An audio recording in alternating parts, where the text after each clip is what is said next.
ہم تو اس کے دیدار سے ہی آج تک فارغ نہیں ہوئے، تو غیر کی طرف دیکھ کیسے لیا؟ یہ کیسے ہو گیا؟ ممکن کیسے ہوا؟ اپنے آپ کو سمیٹیں، ان وسوسوں سے اپنے آپ کو بچائیں، ان پر قطعی طور پر کوئی توجہ نہ دیں، اور اگر کبھی آ بھی جائے تو میں نے کہا کہ اس کو سینے سے لگانے کی ضرورت، اس کو جھٹک دیں، بات ختم ہو گئی۔ آ جاتا ہے وسوسہ، بڑوں کو آ جاتا ہے، وسوسے آیا کرتے ہیں، آیا ضرور کرتے ہیں، لیکن جو لوگ قابل ہوتے ہیں، جن کا ایمان مضبوط ہوتا ہے، جن کا تیقن مضبوط ہوتا ہے، ان لوگوں کے پاس وسوسے ہمیشہ رہتے نہیں۔ ایک اہم بات اصلاح کی جو سمجھنی بڑی ضروری ہے، آپ کے لیے بڑی ضروری ہے۔ آپ نے یہ غور کرنا ہے کہ وسوسہ آتا کہاں سے ہے۔ کوئی نہیں سمجھ آئی آپ کو میری بات کی؟ نہیں آئی ہوتی تو آپ بڑی دور پہنچ چکے ہوتے۔ سردی بڑی زیادہ تھی کمرے میں، تو کہیں سے ہوا آ رہی تھی ٹھنڈی، تو اب ٹھنڈ بڑی لگ رہی تھی، تو بندے نے فوراً اٹھ کے بھلا کیا کرنا ہوتا ہے؟ نہیں وہ پتہ نہیں کتوں آ رہی باری تھی، تو ابھی گل ہی ہے نا جی، اگر تو کھڑکی سے آ رہی ہے تو کس کو بند کریں گے، اور اگر دروازے سے آ رہی ہے تو جی، اور اگر چھوٹے بچے نے پنکھا چلا دیا تو جی، چل پنکھا رہا ہے بندہ سارا دن دروازہ بند کرتا رہے۔ سمجھنا ہے آپ نے بات کو، آپ نے اس دروازے کو بند کرنا ہے جہاں سے وسوسہ۔ غسان کے بادشاہ نے اسلام قبول کر لیا، اور اسلام قبول کرتے ہی وہ آئے حج کرنے۔ حج کے بعد فارغ ہوئے تو ایک نفلی طواف کر رہا تھا غسان کا بادشاہ، شاہ غسان۔ آج تو خانہ کعبہ میں بھی وی آئی پی پروٹوکول ملتا ہے، آج تو مسجد نبی میں بھی وی آئی پی پروٹوکول ہوتا ہے، یہاں آ کے بھی، یہاں بھی اور دیکھتے صحیح کچھ کھڑا کہاں ہے، یہاں بھی پولیس والوں نے بازو پکڑے۔ سوچو تو صحیح، یہ حال کر دیا تم نے مذہب کا۔ طواف کعبہ ہو رہا ہے، اور غسان کے بادشاہ نے جبہ پہنا ہوا ہے باریک اور لمبا، وہ طواف کعبہ کر رہا تھا، تو ایک غریب آدمی کا پیر اس کے جبے پہ آ گیا۔ جب پیر آیا تو اس نے پلٹ کے غریب کے منہ پہ تھپڑ مارا۔ جب تھپڑ مارا تو اس غریب نے سیدنا فاروق اعظم کی عدالت میں مقدمہ کر دیا، تب بادشاہ نے تھپڑ مارا ہے۔ حضرت عمر فاروق رضی اللہ تعالیٰ عنہ نے بادشاہ کو بلایا، فرمایا تو نے اس غریب کو مارا ہے؟ کہا جناب اس نے پیر رکھا تھا۔ تو فرمایا پیر رکھا تھا تو کیا ہو گیا؟ تو نے کیوں لمبا جبہ پہنا تھا؟ تجھے سمٹ کے چلنا چاہیے تھا۔ کہا میرے لیے حکم کیا ہے؟ حضرت عمر کہنے لگے یا اسے رات میں راضی کر لے، ورنہ صبح اسی جگہ اسی کونے میں خانہ کعبہ کے سائے میں وہ غریب تیرے منہ پہ تھپڑ مارے گا اور تجھے تھپڑ کھانا پڑے گا۔ غریبوں سنو سنو، ساری رات وہ غسان کا بادشاہ غریب کی منت کرتا رہا تو راضی ہو جا۔ غریبوں تم سے شکوہ ہے، تم 2-4 لاکھ پہ راضی ہو جاتے ہو۔ غریبوں تم سے شکوہ ہے، تم انصاف ہونے نہیں دیتے۔ غریبوں تم تھوڑی تھوڑی بات پہ مطمئن ہو جاتے ہو، تھوڑی تھوڑی بات۔ جتنے غریب تن ہے لباسوں سے دور دور، اتنی ہی چادریں میں مزاروں سے چھین لوں، اور جتنے غریب گھر ہیں اجالوں سے دور دور، اتنی ہی روشنی میں ستاروں سے چھین لوں۔ اتنی تو ہمتیں ہو میری کم سے کم بلند کہ شاہوں کے تاج فخر اشاروں سے چھین لوں۔ تمہاری زیادتی ہے، تم نے ظلم پروان چڑھایا ہے۔ جب تم چودھری کے کہنے پر، ایم ایل اے کے کہنے پہ راضی ہو جاتے ہو، تم انصاف ہونے نہیں دیتے۔ ڈٹنا سیکھو، کھڑے ہونا سیکھو۔ جب اسے کہا نا راضی ہو جا، تو وہ غریب کہنے لگا میں راضی ہو جاؤں اور کل تو کسی اور کو بھی تھپڑ مارے؟ فرمایا جتنی تیرے پاس دولت ہے لا کے قدموں میں رکھ۔ ہم دولتوں کی پرواہ اس لیے نہیں کرتے کہ ہم نے محمد عربی کا چہرہ دیکھا ہوا ہے، اب میری نگاہوں میں جچتا نہیں کوئی، اس لیے کہ جیسے میرے محبوب ہے ویسا تم اثر لینا چھوڑ دو۔ تم اثر بڑا لیتے ہو، ہاں تمہارے اوپر چیزیں اثر انداز ہوتی ہیں، اس لیے انصاف نہیں ہوتا۔ ڈٹنا سیکھو، کھڑے ہونا سیکھو۔ جو بھائی ڈٹ جاتا ہے نا وہ بڑے کمال کر جایا کرتا ہے۔ ساری رات بناتا رہا، حضرت عمر سے کہنے لگا وہ نہیں مانتا، تو جناب عمر کہنے لگا پھر تیاری کر لے، ہم بادشاہ نہیں دیکھیں گے، دولت نہیں دیکھیں گے، ہم رسول اللہ کا دین دیکھیں گے، ہم نبی پاک کا نظام دیکھیں گے۔ وہ بادشاہ رات کو دوڑ گیا، بھاگ گیا، جا کے عیسائی ہو گیا۔ لوگوں نے کہا اتنا قیمتی آدمی عمر نے ضائع کر دیا۔ فرمایا چپ کرو، میں نے کوئی چیز ضائع نہیں کی، میں نے تو اپنے رسول کا دین بچا لیا، کوئی شے ضائع نہیں ہوئی۔ عدل جب تک میں پھر کہوں گا، اس عدل کے نقصان میں ہر آدمی برابر کا شریک ہے۔ ہم عدل ہونے نہیں دیتے، ہم عدل قائم نہیں کرتے، ہمارا تقاضا ہی نہیں کہ عدل ہو، ہم اپنے آپ کو عدل کے لیے پیش ہی نہیں کرتے، مزاج ہی نہیں۔ حضرت علی المرتضیٰ ایک جری انسان تھے، اور وہ علی تھے جن پر انسانیت رشک کرتی، اور مولا علی وہ ہستی تھے کہ میرے مصطفیٰ کریم صلی اللہ تعالی علیہ وسلم نے فرمایا اس کے دیدار کو تو فرشتے بھی آیا کرتے ہیں، اتنا بڑا آدمی۔ اور پھر امیر المومنین خلیفۃ المسلمین حضرت علی، خود مولا علی نے حضرت قاضی شریح کو قاضی بنایا، چیف جسٹس بنایا، اپنے ہاتھوں سے تعیناتی کی۔ حضرت مولا علی رضی اللہ تعالیٰ عنہ کی زرہ گم ہو گئی، کافی دیر گزر گئی تو ایک یہودی کے پاس وہ زرہ آپ کو نظر آئی۔ حضرت علی نے ڈائریکٹ اس سے چھین نہیں لیا، حالانکہ امیر المومنین تھے۔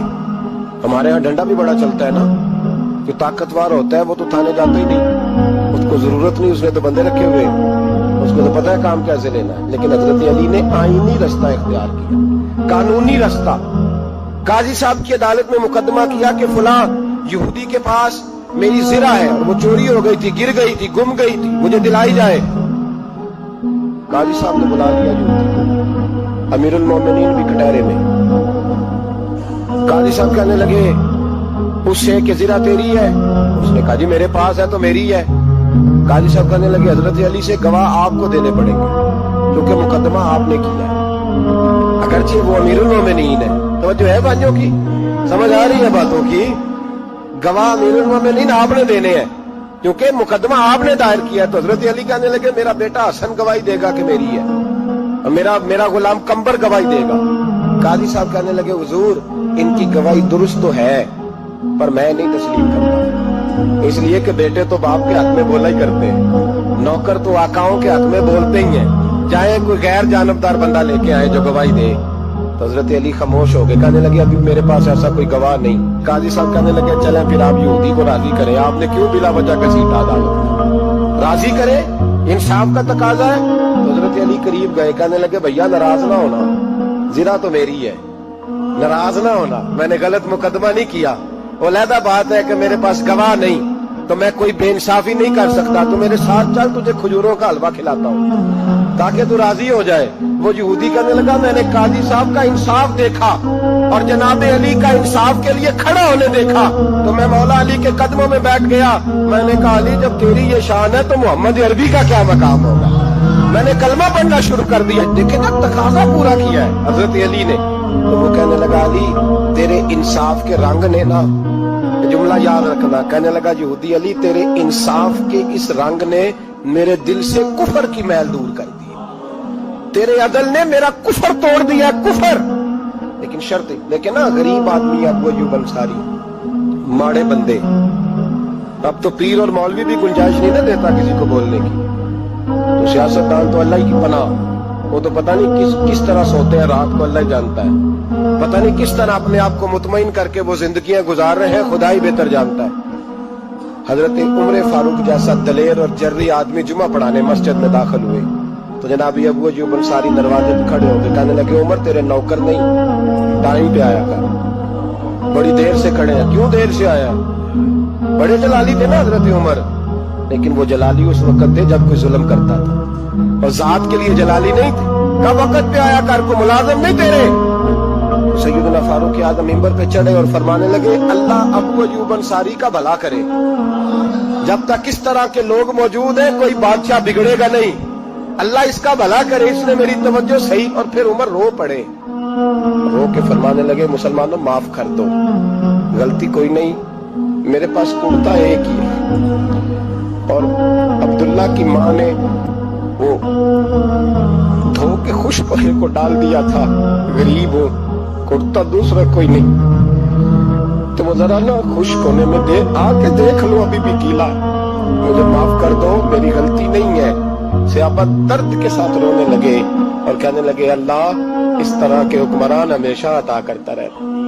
میرے بھائی تو انصاف کا رنگ تو دے، ان تقاضوں کو سمجھنا۔ یہاں کسی کی جرت ہے بول سکے، طاقت ہے کسی کی، لیکن انہوں نے اپنے آپ کو پیش کیا